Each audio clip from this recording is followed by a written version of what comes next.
ماشاءاللہ ڈومریا کے عزیزوں نے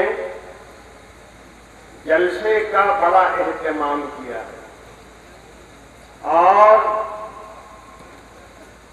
خاص طریقے پر یہاں کے نوجوانوں نے اس جلسے سے بڑی دلچسپی لی۔ رات یہاں آندھی بھی آئی، بارش بھی ہوئی اور یہ شامیانہ جو یہاں سے وہاں تک لگا ہوا تھا گر گیا،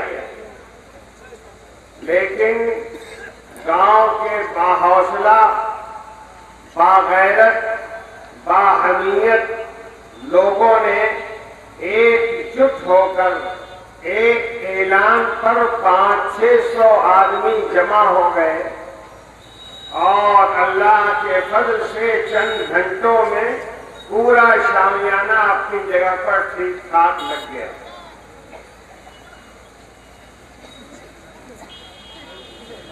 اچھا، یہ سلسلہ بند کر دیجیے جناب،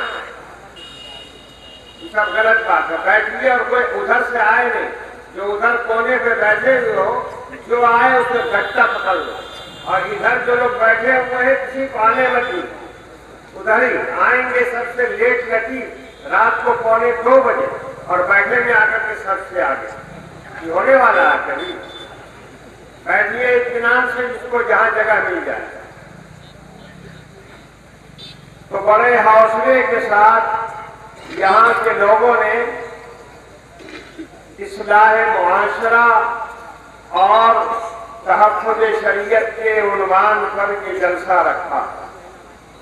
اسی کے متعلق تھوڑی دیر آپ کو کچھ باتیں کہنی ہیں۔ آپ لوگ دھیان سے سنیے، دل کے کان سے سنیے اور اس ارادے کے ساتھ سنیے کہ جو بات کہی جائے گی انشاءاللہ اس پر عمل کیا جائے گا۔ تیار ہیں آپ لوگ اس کے لیے؟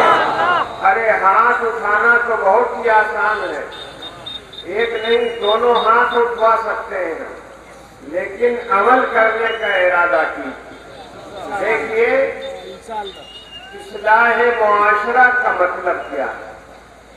معاشرہ کہتے ہیں سماج کو، جہاں کچھ لوگ جمع ہو گئے، ایک جگہ رہتے ہیں، ایک ساتھ رہتے ہیں، ایک گاؤں میں رہتے ہیں، ایک محلے میں رہتے ہیں، وہ معاشرہ ہے۔ اور اس معاشرے میں 100-200 آدمی بھی ہو سکتے ہیں، 1000-10,000 بھی آدمی ہو سکتے ہیں اور کروڑوں آدمی بھی ہو سکتے ہیں۔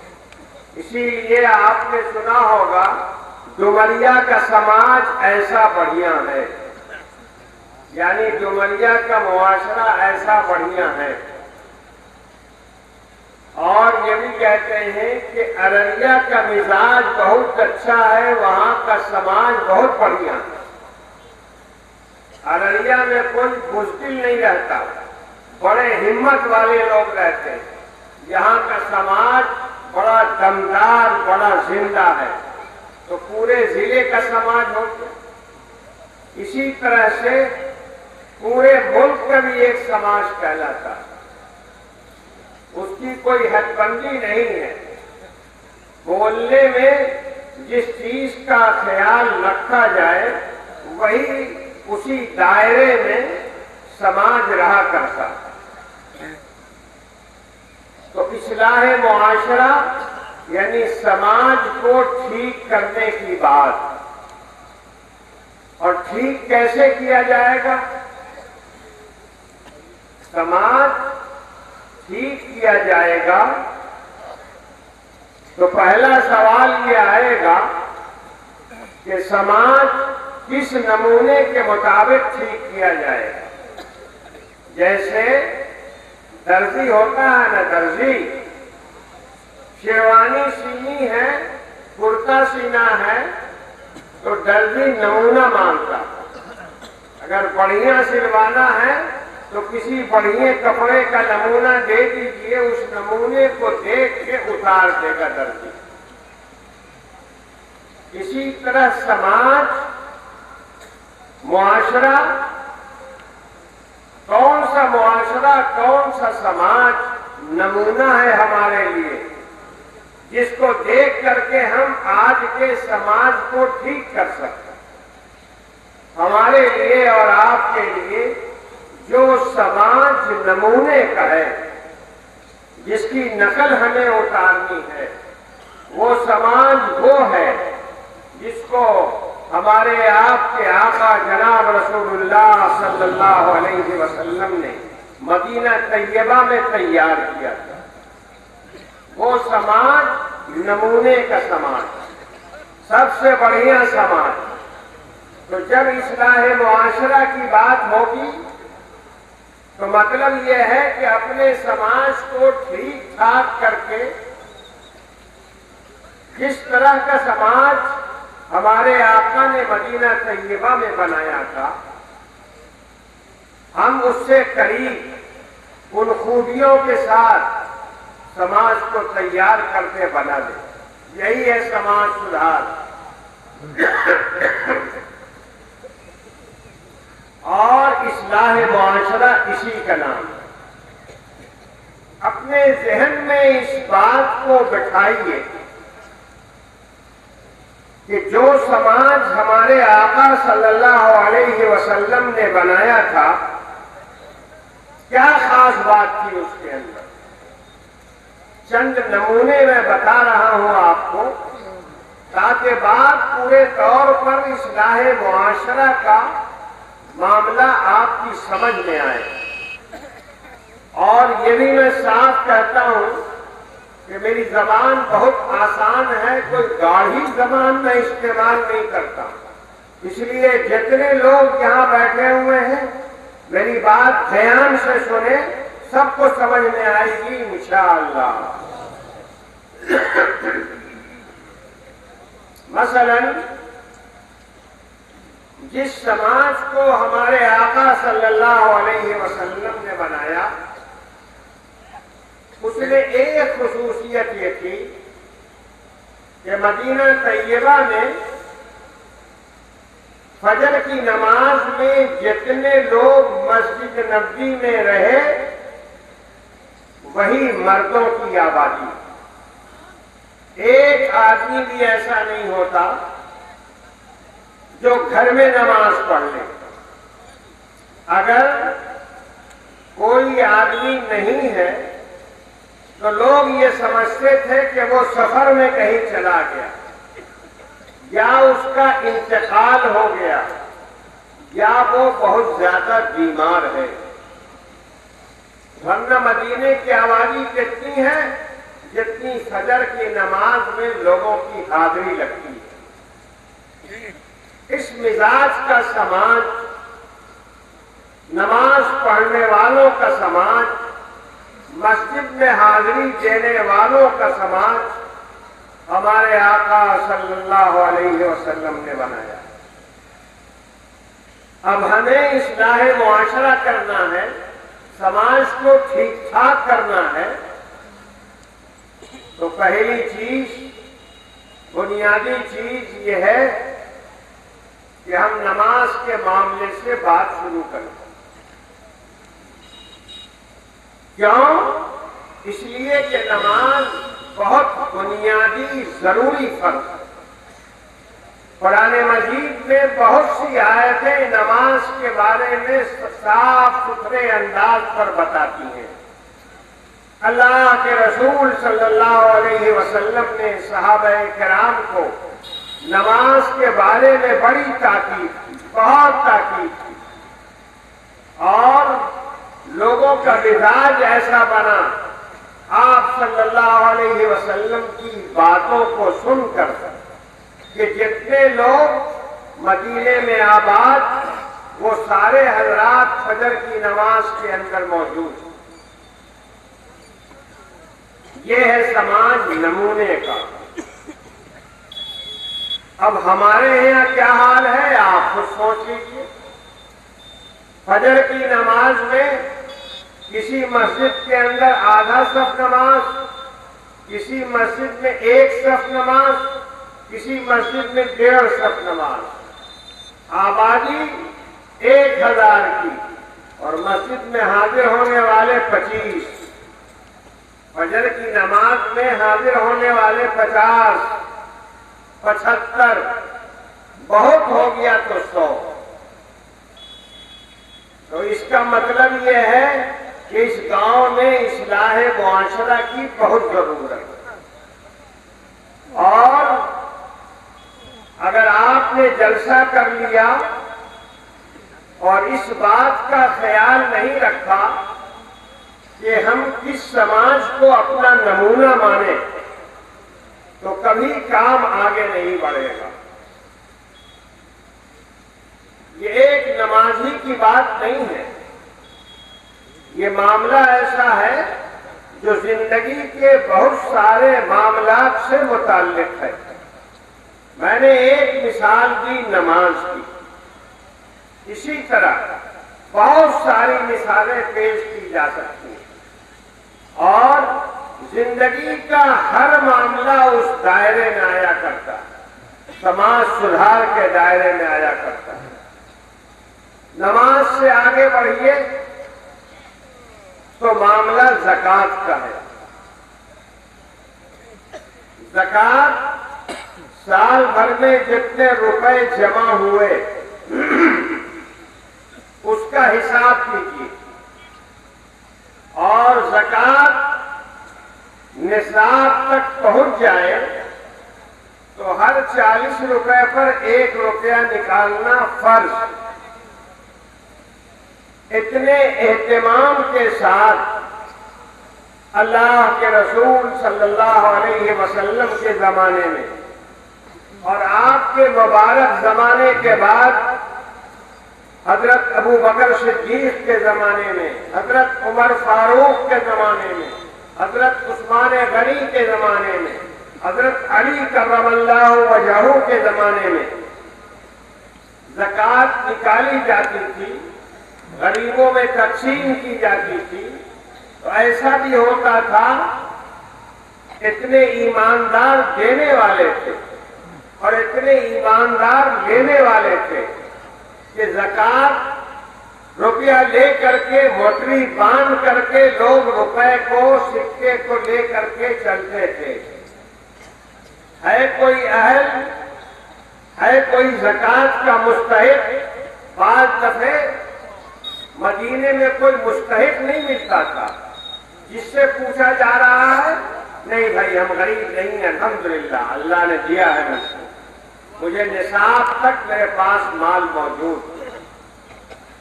اللہ تعالیٰ نے مجھ پر خود زکوٰۃ کی ادائیگی واجب کی ہے، میں زکوٰۃ نہیں لے سکتا ہوں، یہ ماحول بنا۔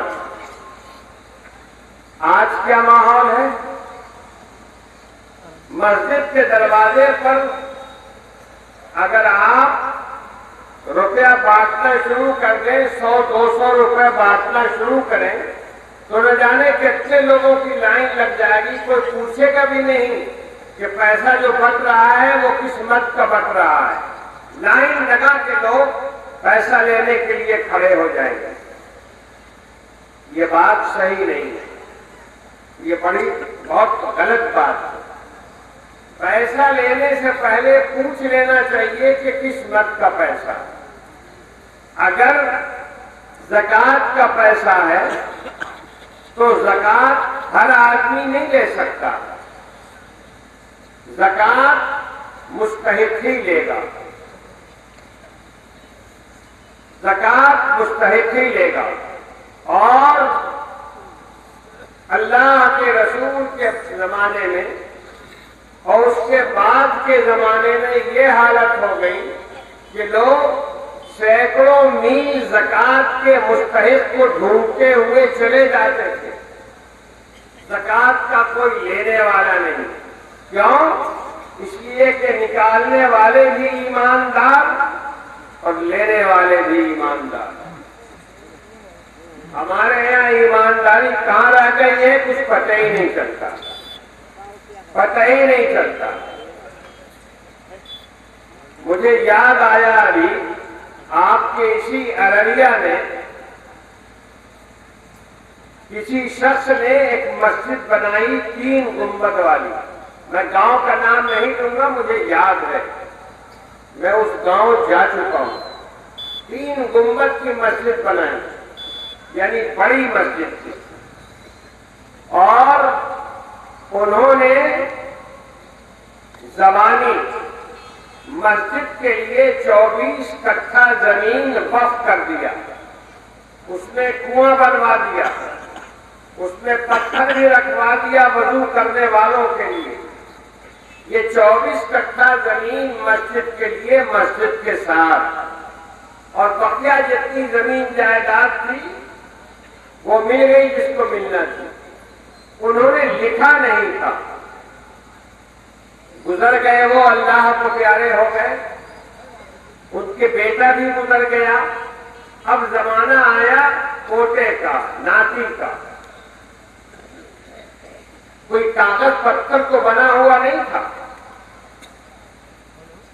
تو یہ جو نچلی سطح کے لوگ تھے، ناتی پوتے ٹائپ کے، اس لیے کہ ان کا اوریجنل پوتا کوئی نہیں تھا، وہ لاولد تھے، انہوں نے کسی کو رکھا اپنے گھر کے اندر، اس کی تربیت کی، اس کی اولاد تھی۔ تو یہ کرائے کے جو پوتے تھے، ایسا پوتا کیا کہلاتا معلوم ہے نا، سب کرائے کا پوتا ہوتا۔ تو جو کرائے کا پوتا تھا، اس نے کہا مسجد کا کوئی کاغذ نہیں ہے، اور ہم 2 بھائی ہیں ان کی جائیداد کے حقدار۔ وہی کرائے والا فتویٰ بول رہا تھا کہ ہم ان کی جائیداد کے حقدار ہیں، اور یہ مسجد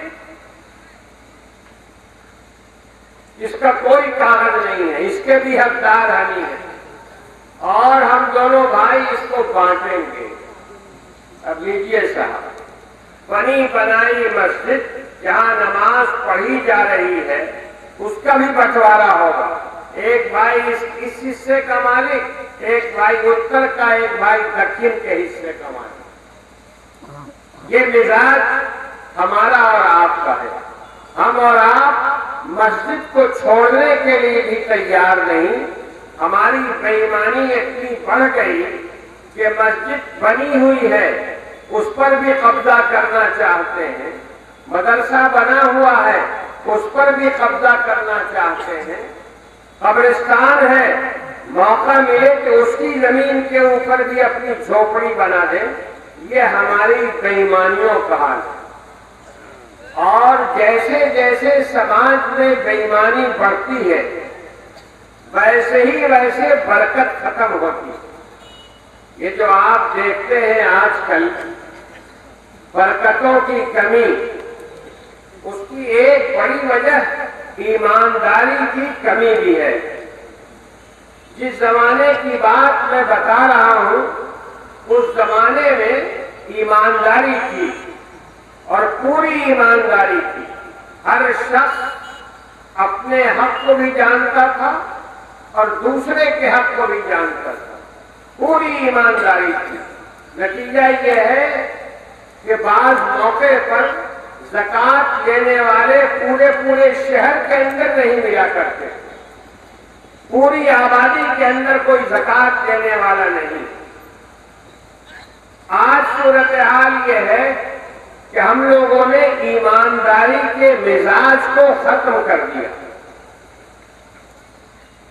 اب اگر معاشرے کی اصلاح کرنی ہے، سماج سدھار کا کام کرنا ہے، تو پہلی چیز اپنے دل کو مطمئن کرنا ہوگا کہ حرام کا مال لے کر کے ہم مالدار نہیں بن سکتے، حرام کا مال لے کے ہمارے یہاں برکت نہیں آئے گی۔ اس بات پر دل دماغ کو مطمئن کرنا، اور پھر اپنی ضرورتوں کو اپنے دائرے میں رکھ کر ناجائز سے دور رہنا، یہ ہماری اور آپ کی ذمہ داری ہے۔ جتنا ہم اس ایمانداری کے معاملے میں آگے بڑھیں گے، اتنے ہی ہم سماج سدھار کریں گے اور کر سکیں گے۔ یہ دوسری مثال میں نے آپ کو دی۔ اسی طرح سے سماج سدھار کا ایک معاملہ نکاح سے متعلق بھی ہے. نکاح سے متعلق نکاح ہوتا ہے، ابھی 4 نکاح ہوئے. اب آج کل ہمارے یہاں مزاج بن گیا ہے اور یہ مزاج بہت پھیل گیا ہے. مزاج کیا ہے؟ لڑکی والے کے یہاں لڑکے والے کی طرف سے فہرست جاتی ہے، یہ سامان یہ سامان یہ سامان. اور غضب خدا کا اب تو ایسا معاملہ ہے کہ اگر کوئی ماسٹر صاحب اسکول میں پڑھا رہے ہیں اور بدقسمتی سے ان کے باپ کی بدقسمتی کی وجہ سے اگر وہ دلہا بننے والے ہیں تو ان کو کم سے کم ایک موٹر سائیکل چاہیے. اب مجھے تو نام بھی نہیں معلوم ہے کہ کون کون سی موٹر سائیکل مارکیٹ میں ہے، لیکن الحمدللہ 60,000 70,000. اس لیے کہ ماسٹر صاحب اسکول جائیں گے تو کون گاڑی سے جائیں گے؟ تو وہ ہونا چاہیے ایک موٹر سائیکل. مانگیں گے روپیہ ماسٹر صاحب اپنے ہونے والے سسرال سے، اور پھر لوہے کی الماری چاہیے اور یہ چاہیے، ایک لمبی فہرست. یہ نکاح کا طریقہ بالکل غلط ہے. اور یاد رکھیے اس نکاح میں برکت نہیں ہے. اللہ کے رسول صلی اللہ علیہ وسلم نے فرمایا سب سے بابرکت نکاح وہ ہے جس میں خرچہ کم سے کم ہو. جس میں خرچہ کم سے کم ہو. ان اعظم النکاح برکۃ نقلہ مؤونہ. جس میں خرچہ کم وہ نکاح سب سے بابرکت. ہمارے یہاں کیا مزاج بنا ہے؟ جو مالدار ہے وہ بھی، اور وہ تو ایسا نکاح کرے گا پورے ضلع میں اس کی مثال نہیں ہے. پورے ضلع میں اس کی مثال نہیں ہے. کیا نمونہ بنایا؟ 5,000 لوگوں کا کھانا. اب لیجیے صاحب، یہ کھانے کی جو بات کہی گئی،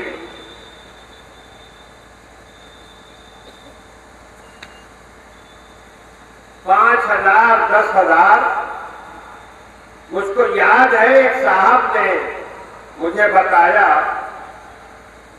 کہ ایک صاحب نے اپنے یہاں جو ولیمہ کیا تو 20,000 لوگوں کا کھانا کھلوایا. بھلا بتائیے، صاف ستھری اللہ کے رسول کی حدیث ہے جس میں کہا گیا کہ سب سے سستا نکاح وہ ہے جس میں خرچہ سب سے کم. اور ولیمہ بے شک سنت ہے، مگر 20,000 آدمیوں کو کھانا کھلانا سنت نہیں ہے. وہ اسراف ہے، ضرورت سے زیادہ ہے. اور آج کل جو مزاج بن گیا ہے بدقسمتی سے بارات لانے اور لے جانے کا، تو صورتحال یہ بن رہی ہے کہ بس جا رہی ہے بارات میں، 1 بس 2 بس 3 بس. خرچہ کون دے رہا ہے؟ لڑکے والا نہیں. لڑکے والا تو اپاہج ہے، فالج زدہ ہے، نہ اس کا ہاتھ چلتا ہے نہ پیر چلتا ہے. یہ مفلوج آدمی اپنی ہونے والی بہو کے باپ سے مانگتا، اس طرح مانگتا. اور بس کا کرایہ بھی اپنے بیٹے کے سسرال والوں سے وصولتا.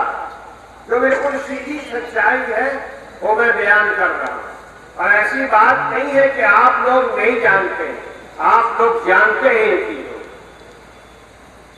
یقین کیجئے اس طرح کے جتنے پیسے لیے جاتے ہیں لڑکی والے سے، اس کے حرام ہونے میں کوئی شک نہیں، کوئی شک نہیں.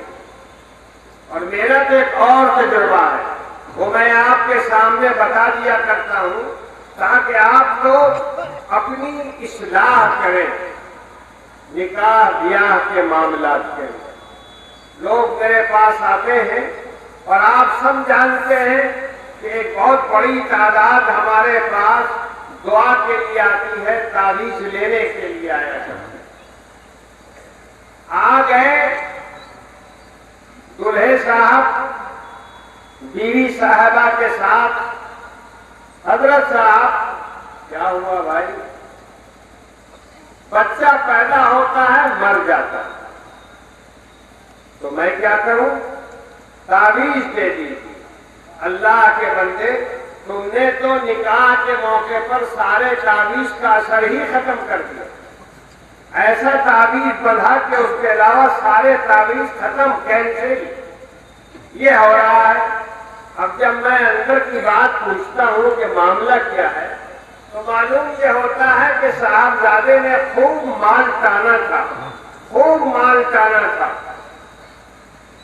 نتیجہ یہ ہے کہ اب اولاد بچتی نہیں ہے تو پریشان، پٹنے میں علاج کرا لیا، دلی میں کرا لیا، حیدرآباد کرا لیا، جب کہیں بچے کے بچنے کی امید نہ ہوئی تو کہا کہ آخری طور پر خانقاہ رحمانی بھی چلے چلو، وہاں پیر صاحب ہیں، تعویذ دے دیں گے۔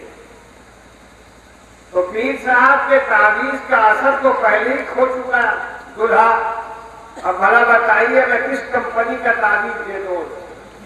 لیکن دیتا ہوں، اللہ تعالیٰ سن بھی لیتے ہیں۔ یہ بھی میں نے دیکھا ہے، بچے پیدا ہو رہے ہیں، نامکمل بچے، کوئی عمر نہیں ہوتی ان کی۔ جب میں نے انکوائری کی، گہرائی میں گئے تو معلوم ہوا کہ صاحبزادے بھی اور ان کے ابا جان بھی خوب مال ٹانا ہوا اور لڑکی والے کو بہت پریشان کیا۔ اب اللہ کا عذاب جب نازل ہوا، اور یقیناً عذاب نازل ہونا چاہیے، کہیے تو میں اس کے لیے دعا بھی شروع کروں۔ عذاب نازل ہونا چاہیے، اللہ کے رسول کے حکم کے خلاف اگر کریں گے عذاب ایک نہ ایک دن ضرور آئے گا۔ آگے عذاب، بچے نامکمل ہو رہے ہیں، کسی کی آنکھ نہیں، کسی کی ناک نہیں، دونوں ہاتھ غائب، دونوں پیر غائب، اور گھنٹے، آدھا گھنٹہ، 2 گھنٹے کے اندر ختم۔ اور کیا خانقاہ رحمانی تعویذ دے دیجیے۔ ایک ایسے ہی صاحب آئے، میں نے انکوائری کیا ٹھکانے سے، تو معلوم ہوا کہ صاحبزادے نے باقاعدہ ماروتی کار لی، تو جو ماروتی لے گا اس کی ماں روتی رہے گی، سیدھی بات ہے۔ ارے جب لوگے ماروتی تو ماں روتی رہے گی۔ اب رو رہی ہے، ساس بھی رو رہی ہے، ادھر بھی رو رہی ہے، ادھر بھی رو رہی ہے، کوئی علاج نہیں ہے۔ آل انڈیا میڈیکل انسٹیٹیوٹ ایمس دلی چلے گئے، کہا کہ سمجھ ہی میں نہیں آتا ہے کہ ایسے بچے کیوں پیدا ہو رہے ہیں، اور 7 بچے ہو گئے۔ یہ سب مثال ہے جو ہمارے سامنے آئی۔ پہلے تو اس کو توبہ استغفار کروایا ٹھکانے سے، اس کے بعد میاں بیوی دونوں رونے لگے، حضرت صاحب کوئی تعویذ دے دیجیے، بہت سنا ہے بچہ ایسے ہوتا ہے ویسا ہوتا ہے، ایک تعویذ دے دیتے ہیں کام چل جاتا ہے۔ ارے بے وقوف، ایک یا 1 درجن تعویذ سے کام نہیں چلتا۔ جب برائی کو اپنے گھر لاؤ گے تو بھلائی دوسرے دروازے سے نکل جائے۔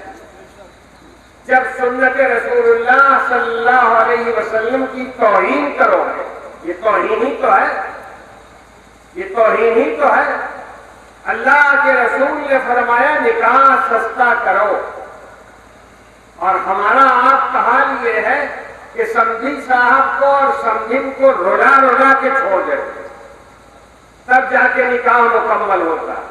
اور جب بچہ ادھورا پیدا ہوتا ہے اور تمام چکر لگا لیتے ہیں تو 8ویں بچے کے اندر حضرت صاحب، ارے حضرت صاحب کے ہاتھ میں کوئی علاؤدین کا چراغ ہے کہ گھما دیا دکھا دیا سب معاملہ ٹھیک نہیں ہونے والا ہے، غلطی تم کرو اور مرمت ہم کریں، کمال کی بات ہے۔ اس لیے سمجھو اس بات کو، میں نے مثال اس لیے دی ہے تاکہ آپ لوگوں کے دماغ میں یہ بات اترے، اور خاص طریقے پر یہاں جو ہمارے عزیز جوان لوگ بیٹھے ہوئے ہیں جن کی شادی ابھی نہیں ہوئی ہے، وہ اس بات کو سنیں کہ اگر آنے والے دنوں میں شادی کے بعد کی زندگی کو اطمینان کے ساتھ گزارنے کا ارادہ ہے تو پھر ایسی رقم کا مطالبہ کبھی نہیں کرنا چاہیے، سامان کا مطالبہ کبھی نہیں کرنا چاہیے، اللہ کے رسول کے حکم کے مطابق نکاح ہونا چاہیے۔ ایک مثال میں نے یہ بھی دی آپ کے ساتھ، پھر آگے روپیہ ٹان لیا، میاں بیوی بن گئے، زندگی گزر رہی ہے، اب میاں صاحب کا ٹمپریچر 105 کے اوپر، 105 کے اوپر، گھر آئے، دکان تھی ارریہ شہر کے اندر، اور ماشاء اللہ حرام کی موٹر سائیکل وہی جو سسرال سے ملی تھی اس پر ارریہ سے ڈومریا روز آتے تھے، روز جاتے تھے۔ آگے ڈومریا شریف، رات ہو چکی تھی، دیر ہو چکی تھی، آئے اور موٹر سائیکل کی جو آواز سنی بیوی نے تو فوراً کھانا تیار کرنا شروع کیا کہ شوہر کو کھلانا ہے، دسترخوان لگایا، کھانے میں بنایا، اس نے بہت ہی اچھا کھانا بنایا، لیکن انسان ہے، انسان سے کبھی کبھی غلطی بھی ہوتی ہے۔ کھانے کے اندر جو دال بنائی اس میں نمک کم یا نمک نہیں۔ اب جو صاحبزادے بلند اقبال جو ارریہ سے موٹر سائیکل سے آ رہے تھے، ہوا جو لگی راستے میں تو مائنڈ فریش ہو گیا، جسے کہتے ہیں مائنڈ فریش، وہ فریش ہو گیا، یعنی فریش ہونے کا مطلب سمجھتے ہو؟ گھسک گیا، گھسک گیا۔ اب گھسک گیا ہوا لگتے لگتے یہاں سے وہاں تک۔ اب نتیجہ اس کا یہ کہ جیسے ہی پہلا لقمہ لیا نمک نہیں، بگڑ گئے، پورے گھر کو سر پر اٹھا لیا، ارے اتنا تم کو نور نہیں ہے، کھانا بناتی ہو، نمک نہیں ہے، لیجیے صاحب۔ بیوی نے کچھ کہا کہ بھائی آج تو غلطی ہو گئی ہے، ہم تو پورا خیال رکھتے ہیں، آج بھول ہم لاتے ہیں نمک۔ ارے نمک کیا لائے گی، ہم اس کو 3 طلاق دے کے گھر سے نکالتے ہیں۔ ایک ہی سانس میں معاملہ ختم۔ اس کے بعد پہنچ جاتے ہیں میرے صاحب، حضرت صاحب بہت غصہ تھا، حضرت صاحب، اور حضرت صاحب جانتے ہیں وہ کمبختی جو ہے کھانے میں نمک نہیں دیا تھا، کس کے بولتا نمک نہیں دیا تھا۔ پھر کیا ہوا؟ کیا حضرت صاحب کھایا تھکے ہوئے تو بڑا غصہ آ گیا، پھر کیا ہوا؟ تو حضرت صاحب اس نے کہا کہ ہم نمک لاتے ہیں، تو ہم نے کہا کہ طلاق دے دیں۔ ارے کوئی بات تم کو اچھی نہیں یاد تھی، کوئی سلیقے کی بات یاد نہیں تھی، غصہ آیا، کبھی ہم نے نہیں سنا کہ غصہ آیا تو دونوں گھوسا جو ہے مار دیا منہ کے اوپر، بڑا غصہ تھا حضرت صاحب، دونوں گھوسے سے اپنا ہاتھ کھول دیا۔ آج تک ایسا کیس نہیں آیا، کیا غصہ آیا تو 3 طلاق دے۔ اب ایک گدھے 3 طلاق میں کوئی دینے کی چیز ہے؟ اللہ کے رسول صلی اللہ علیہ وسلم نے فرمایا جتنی چیزیں بھی اللہ تعالیٰ نے جائز کی ہیں، جتنی بھی چیزیں دنیا میں جائز کی ہیں، ان میں سب سے خراب چیز طلاق، سب سے چوپٹ چیز طلاق، یہ اللہ کے رسول صلی اللہ علیہ وسلم نے فرمایا۔ اور ہماری مشاقی ایسی، ابھی دیکھا نا، ہم نے پوچھا قبول کیا، چپ چاپ گم مہا دیو، گم مہا دیو، ایک گھر کھولنے کے لیے تیار ہے۔ تو نکاح قبول کرنے میں تو سوچ رہا ہے کہ 55,000 جو ہے وہ کیسے 25,000 ہو گئے، مہر کیسے گھٹے۔ ارے دلہا صاحب جو چپ رہتا ہے وہ لاج لحاظ میں چپ نہیں رہتا ہے، مہر گھٹانے کے لیے چپ چاپ بیٹھا رہا۔ اب اگر میرے جیسا نکاح پڑھانے والا نہیں ہو تو وہ تو صاف صاف کہہ دے گا کہ 1 لاکھ جو دین مہر میں ہے اس کو 50,000 کر دیں، اور بس چلے تو فری کے اندر جو ہے بیوی چلے آئے ہمارے گھر کے، یہ مزاج۔ لیکن طلاق دینے کے اندر مسواک لے کے دانت صاف کر کے طلاق دے دیتا ہے۔ کوئی بات نہیں کری، ایک دم غلط، انتہائی نامناسب اور یہ مجرمانہ حرکت ہے۔ حضرت سیدنا عمر بن خطاب رضی اللہ تعالی عنہ کی خدمت میں اگر کسی کوئی پہنچا اور مجرم ہے وہ طلاق دینے کا، 3 طلاق دینے کا، حضرت سیدنا عمر درہ اٹھاتے تھے اور دے درہ خوب پٹائی ٹھکانے سے، یہ ہو طلاق تو کھاؤ درہ، یہ چلتا تھا سلسلہ۔ اللہ کے رسول صلی اللہ علیہ وسلم نے جن لوگوں کی تربیت کی تھی ان کی زندگی دیکھیے کیسی گزری اور اس کے مطابق اپنے سماج کو اٹھا لیا۔ ہمارا حال یہ کہ نکاح کے اندر بھی سب گڑبڑ کرتے ہیں، طلاق دینے میں بھی سب گڑبڑ کرتے ہیں۔ طلاق کبھی کبھی ضرورت بن جایا کرتی ہے، مجبوری بن جایا کرتی ہے۔ میاں بھی ٹھیک ہے، بیوی بھی ٹھیک ہے، مگر نباہ نہیں ہو رہا، روز ٹنٹن ہوتا ہے، روز جھگڑے ہوتے ہیں۔ دونوں نے مل کے طے کیا کہ بھئی ہم لوگوں کا مزاج نہیں ملتا، الگ ہو جائیں، ایک طلاق دے کے الگ کر لو، بات ختم۔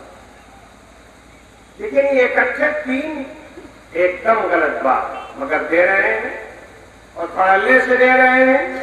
ہمارے یہاں لوگ سوال پوچھتے ہیں، فتویٰ پوچھتے ہیں، 3 دے دیا اب کیا کریں؟ ارے اب کیا کرو گے؟ اب ہوا کھاؤ؟ نہیں حضرت صاحب بہت غصہ تھا اس لیے دے دیا تھا۔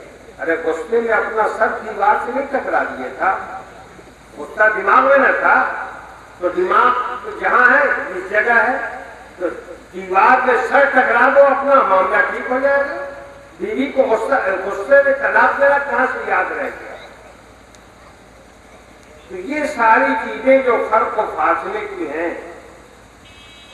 ان چیزوں کو دور کرنا یہی اصلاح معاشرہ، یہی سماج سدھار ہے۔ اگر میں مثال دینا شروع کروں تو پوری رات گزر جائے گی، آپ دلچسپی کے ساتھ سنتے رہیں گے لیکن فائدہ کچھ نہیں ہوگا۔ فائدہ جب ہوگا جب آپ دل میں یہ ٹھان لیں کہ ہم سماج کو ٹھیک کریں گے، ہم سماج کو ٹھیک کریں گے۔ اور سماج کیسے ٹھیک ہوگا؟ ہر آدمی الگ الگ ٹھیک ہو جائے، سماج ٹھیک ہو جائے گا۔ ہماری آپ کی ذمہ داری ہے اپنے آپ کو ٹھیک کریں، اپنا معاملہ درست کریں، ساری چیزیں ٹھیک ہو جائیں گی۔ نماز پڑھنا شروع کر دیں، مسجد جانا شروع کر دیں، سماج سدھار کی طرف مضبوط قدم ہوگا۔ ایمانداری برتیں، سماج سدھار کی طرف مضبوط قدم ہوگا۔ نکاح اور طلاق کے معاملے میں اللہ کے رسول کی ہدایت دل سے قبول کریں، سماج سدھار کی طرف بات آگے جائے گی۔ اچھے اخلاق پیدا کریں، سماج سدھار کی طرف بات جائے گی۔ مل رہے ہیں ایک دوسرے سے، ایک بھائی دوسرے بھائی کو السلام علیکم کہے گا، دوسرا وعلیکم السلام کہے گا، یہ بھی سماج سدھار کا ایک حصہ۔ اس لیے میرے بھائی، سماج اور اصلاح معاشرہ کی جو بات آپ لوگوں نے رکھی ہے اس کو اچھی طرح سمجھ لیجیے۔ یہ عنوان بہت اچھا، اس عنوان کا تقاضا یہ ہے کہ آپ اپنے اندر تبدیلی پیدا کرنے کے لیے تیار ہیں اور آپ اپنی چھوٹی بڑی کمزوری کو دور کر کے اچھے اخلاق کو پیدا کریں، اچھے کردار کو پیدا کریں، اچھے مزاج کو پیدا کریں اور دینداری کو اپنے مزاج میں گھسائیں، تبھی جا کر سماج سدھار کی بات ہوگی۔ یہ چند باتیں میں نے آپ سے اس لیے عرض کی ہیں تاکہ آپ سب ان چیزوں کے اوپر غور کریں۔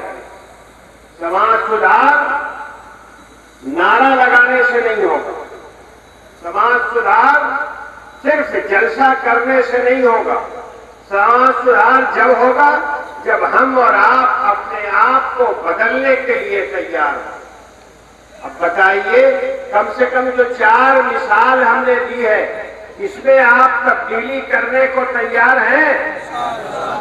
ہاں انشاءاللہ تو کہہ دیا بہت ہی شین کے ساتھ، عمل بھی کرنا ہوگا اس کے اوپر۔ اللہ تعالی ہمیں اور آپ کو خیر کی توفیق دے۔ اب دعا کر لیجیے۔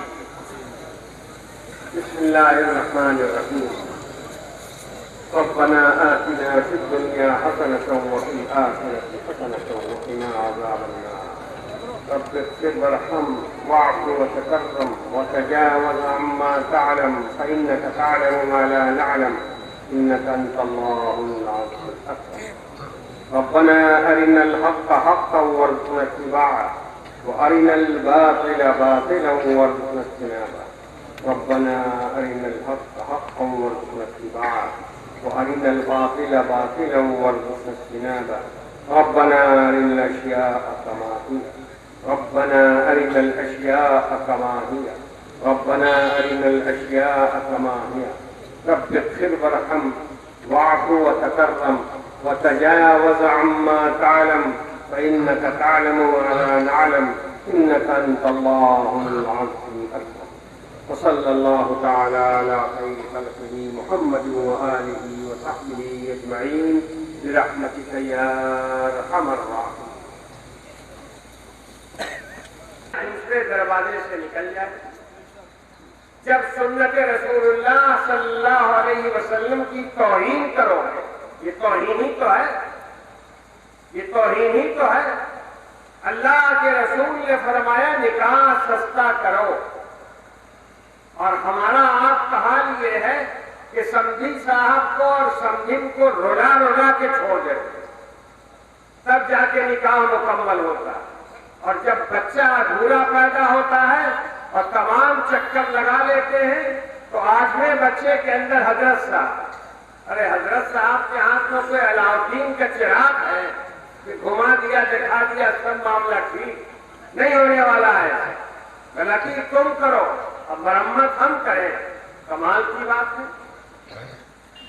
اسی لیے سمجھو اس بات کو، میں نے مثال اس لیے دی ہے تاکہ آپ لوگوں کے دماغ میں یہ بات اترے، اور خاص طریقے پر یہاں جو ہمارے عزیز جوان لوگ بیٹھے ہوئے ہیں جن کی شادی ابھی نہیں ہوئی ہے وہ اس بات کو سنیں کہ اگر آنے والے دنوں میں شادی کے بعد کی زندگی کو اطمینان کے ساتھ گزارنے کا ارادہ ہے تو پھر ایسی رقم کا مطالبہ کبھی نہیں کرنا چاہیے، سامان کا مطالبہ کبھی نہیں کرنا چاہیے، اللہ کے رسول کے حکم کے مطابق نکاح ہونا چاہیے۔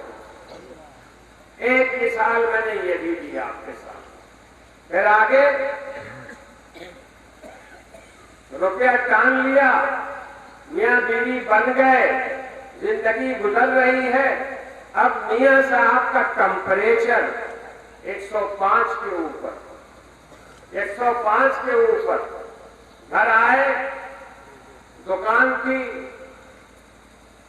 ارریہ شہر کے اندر، اور ماشاءاللہ حرام کی موٹر سائیکل وہی جو سسرال سے ملی تھی اس پر ارریہ سے ڈومریا روز آتے تھے، روز جاتے تھے۔ آگے ڈومریا شریف، رات ہو چکی تھی، دیر ہو چکی تھی، آئے اور موٹر سائیکل کی جو آواز سنی بیوی نے تو فوراً کھانا تیار کرنا شروع کیا کہ شوہر کو کھلانا ہے، دسترخوان لگایا، کھانے میں بنایا، اس نے بہت ہی اچھا کھانا بنایا، لیکن انسان ہے، انسان سے کبھی کبھی غلطی بھی ہوتی ہے۔ کھانے کے اندر جو دال بنائی اس میں نمک کم یا نمک نہیں۔ اب جو صاحبزادے بلند اقبال جو ارریہ سے موٹر سائیکل سے آ رہے تھے، ہوا جو لگی راستے میں تو مائنڈ فریش ہو گیا، جسے کہتے ہیں مائنڈ فریش، وہ فریش ہو گیا، یعنی فریش ہونے کا مطلب سمجھتے ہو، گھسک گیا، گھسک گیا۔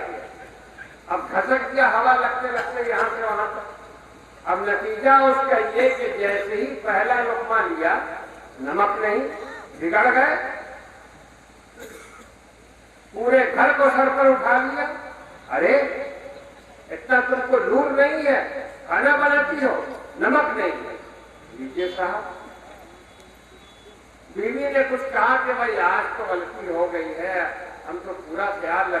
خود ہم لاتے ہیں نمک، ارے نمک کیا لائے گی، ہم اس کو 3 طلاق دے کے گھر سے نکالتے ہیں، ایک ہی سانس میں معاملہ ختم۔ اس کے بعد پہنچ جاتے ہیں میرے صاحب، حضرت صاحب بہت غصہ تھا حضرت صاحب، اچھا، اور حضرت صاحب جانتے ہیں وہ کمبختی جو ہے کھانے میں نمک نہیں دیا تھا، کس کے بولتا نمک نہیں دیا تھا، پھر کیا ہوا؟ کیا حضرت صاحب کھایا تھکے ہوئے تو بڑا غصہ آ گیا، پھر کیا ہوا؟ تو حضرت صاحب اس نے کہا کہ ہم نمک لاتے ہیں، تو ہم نے کہا کہ طلاق دے دو۔ ارے کوئی بات تم کو اچھی نہیں یاد تھی، کوئی سلیقے کی بات یاد نہیں تھی، غصہ آیا، کبھی ہم نے نہیں سنا کہ غصہ آیا تو دونوں گھوسا جو ہے مار دیا منہ کے اوپر، بڑا غصہ تھا حضرت صاحب، دونوں گھوسے سے اپنا ہاتھ کھول دیا۔ آج تک ایسا کیس نہیں آیا، کیا غصہ آیا تو 3 طلاق دے۔ اب ایک گدھے 3 طلاق میں کوئی دینے کی چیز ہے؟ اللہ کے رسول صلی اللہ علیہ وسلم نے فرمایا جتنی چیزیں بھی اللہ تعالیٰ نے جائز کی ہیں، جتنی بھی چیزیں دنیا میں جائز کی ہیں، ان میں سب سے خراب چیز طلاق، سب سے چوپٹ چیز طلاق، یہ اللہ کے رسول صلی اللہ علیہ وسلم نے فرمایا۔ اور ہماری مشاقی ایسی، ابھی دیکھا نا، ہم نے پوچھا قبول کیا، چپ چاپ گم مہا دیو گم مہا دیو، ایک حرف بولنے کے لیے تیار ہے۔ تو نکاح قبول کرنے میں تو سوچ رہا ہے کہ 55,000 جو ہے وہ کیسے 25,000 ہو جائے، مہر کیسے گھٹے۔ ارے دلہا صاحب جو چپ رہتا ہے وہ لاز لحاظ میں چپ نہیں رہتا ہے، مہر گھٹانے کے لیے چپ چاپ بیٹھا رہا۔ اب اگر میرے جیسا نکاح پڑھانے والا نہیں ہو تو وہ تو صاف صاف کہہ دے گا کہ 1 لاکھ جو دین مہر میں ہے اس کو 50,000 کر دیں، اور بس چلے تو فری کے اندر جو ہے بیوی چلے آئے ہمارے گھر سے، یہ مزاج۔ لیکن طلاق دینے کے اندر مسواک لے کے دانت صاف کر کے طلاق دے دیتا، کوئی بات نہیں کری، ایک دم غلط، انتہائی نامناسب اور یہ مجرمانہ حرکت ہے۔ حضرت سیدنا عمر بن خطاب رضی اللہ تعالی عنہ کی خدمت میں اگر کسی کوئی پہنچا اور مجرم ہے وہ طلاق دینے کا، 3 طلاق دینے کا، حضرت سیدنا عمر درہ اٹھاتے تھے اور دے درہ خوب پٹائی ٹھکانے سے، یہ ہو طلاق تو کھاؤ درہ، یہ چلتا تھا سلسلہ۔ اللہ کے رسول صلی اللہ علیہ وسلم نے جن لوگوں کی تربیت کی تھی ان کی زندگی دیکھیے کیسی گزری، اور اس کے مطابق اپنے سماج کو اٹھا لیا۔ ہمارا حال یہ کہ نکاح کے اندر بھی سب گڑبڑ کرتے ہیں، طلاق دینے میں بھی سب گڑبڑ کرتے ہیں۔ طلاق کبھی کبھی ضرورت بن جایا کرتی ہے، مجبوری بن جایا کرتی ہے، میاں بھی ٹھیک ہے بیوی بھی ٹھیک ہے مگر نباہ نہیں ہو رہا، روز ٹنٹن ہوتا ہے، روز جھگڑے ہوتے ہیں، دونوں نے مل کے طے کیا کہ بھئی ہم لوگوں کا مزاج نہیں ملتا، الگ ہو جائیں، ایک طلاق دے کے الگ کر دو، بات ختم۔ لیکن یہ اکٹھے 3 ایک دم غلط بات، مگر دے رہے ہیں اور پڑھنے سے دے رہے ہیں۔ ہمارے یہاں لوگ سوال پوچھتے ہیں، فتویٰ پوچھتے ہیں، 3 دے دیا اب کیا کریں؟ ارے اب کیا کرو گے، اب ہوا کھاؤ؟ نہیں حضرت صاحب بہت غصہ تھا اس لیے دے دیا تھا۔ ارے غصے میں اپنا سر دیوار سے نہیں ٹکرا دیا تھا، غصہ دماغ میں نہ تھا، تو دماغ جہاں ہے اس جگہ ہے تو دیوار میں سر ٹکرا دو، اپنا معاملہ ٹھیک ہو جائے گا۔ بیوی کو غصے میں طلاق دینا کہاں سے یاد رہے گا؟ تو یہ ساری چیزیں جو فرق و فاصلے کی ہیں، ان چیزوں کو دور کرنا یہی اصلاح معاشرہ، یہی سماج سدھار ہے۔ اگر میں مثال دینا شروع کروں تو پوری رات گزر جائے گی، آپ دلچسپی کے ساتھ سنتے رہیں گے لیکن فائدہ کچھ نہیں ہوگا۔ فائدہ جب ہوگا جب آپ دل میں یہ ٹھان لیں کہ ہم سماج کو ٹھیک کریں گے، ہم سماج کو ٹھیک کریں گے۔ اور سماج کیسے ٹھیک ہوگا؟ ہر آدمی الگ الگ ٹھیک ہو جائے، سماج ٹھیک ہو جائے گا۔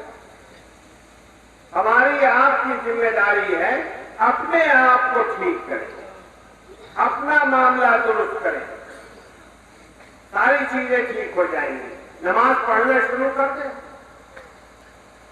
مسجد جانا شروع کر دیں، سماج سدھار کی طرف مضبوط قدم ہوگا۔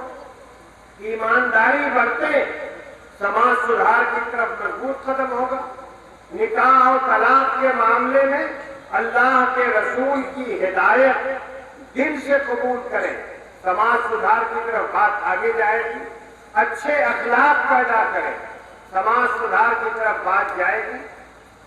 مل رہے ہیں ایک دوسرے سے، ایک بھائی دوسرے بھائی کو السلام علیکم کہے گا، دوسرا وعلیکم السلام کہے گا، یہ بھی سماج سدھار کا ایک حصہ۔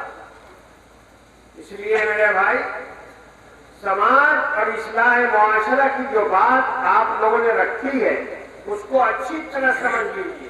یہ عنوان بہت اچھا، اس عنوان کا تقاضا یہ ہے کہ آپ اپنے اندر تبدیلی پیدا کرنے کے لیے تیار ہیں، اور آپ اپنی چھوٹی بڑی کمزوری کو دور کر کے اچھے اخلاق کو پیدا کریں، اچھے کردار کو پیدا کریں، اچھے مزاج کو پیدا کریں، اور دینداری کو اپنے مزاج میں گھسائیں، تبھی جا کر سماج سدھار کی بات ہوگی۔ یہ چند باتیں میں نے آپ سے اس لیے عرض کی ہیں تاکہ آپ سب ان چیزوں کے اوپر غور کریں۔ سماج سدھار نعرہ لگانے سے نہیں ہوگا، سماج سدھار صرف جلسہ کرنے سے نہیں ہوگا، سماج سدھار جب ہوگا جب ہم اور آپ اپنے آپ کو بدلنے کے لیے تیار ہوں۔ اب بتائیے، کم سے کم جو 4 مثال ہم نے دی ہے، اس میں آپ تبدیلی کرنے کو تیار ہیں؟ ہاں، انشاءاللہ تو کہہ دیا بہت ہی شین کے ساتھ، عمل بھی کرنا ہوگا اس کے اوپر۔ اللہ تعالی ہمیں اور آپ کو خیر کی توفیق دے۔ اب دعا کر لیجیے۔ بسم اللہ الرحمن الرحیم۔ ربنا آتنا في الدنيا حسنة وفي الآخرة حسنة وقنا عذاب النار۔ رب اغفر وارحم واعف وتكرم وتجاوز عما تعلم فإنك تعلم ما لا نعلم إنك أنت الله العزيز الأكبر۔ ربنا أرنا الحق حقا وارزقنا اتباعه وأرنا الباطل باطلا وارزقنا اجتنابه۔ ربنا أرنا الحق حقا وارزقنا اتباعه وأرنا الباطل باطلا وارزقنا اجتنابه۔ ربنا أرنا الأشياء كما هي، ربنا أرنا الأشياء كما هي، ربنا أرنا الأشياء كما هي۔ رب اغفر وارحم واعف وتكرم وتجاوز عما تعلم فإنك تعلم ولا نعلم إنك أنت الله العزيز الأكبر۔ وصلى الله تعالى على خير خلقه محمد وآله وصحبه أجمعين برحمتك يا أرحم الراحمين۔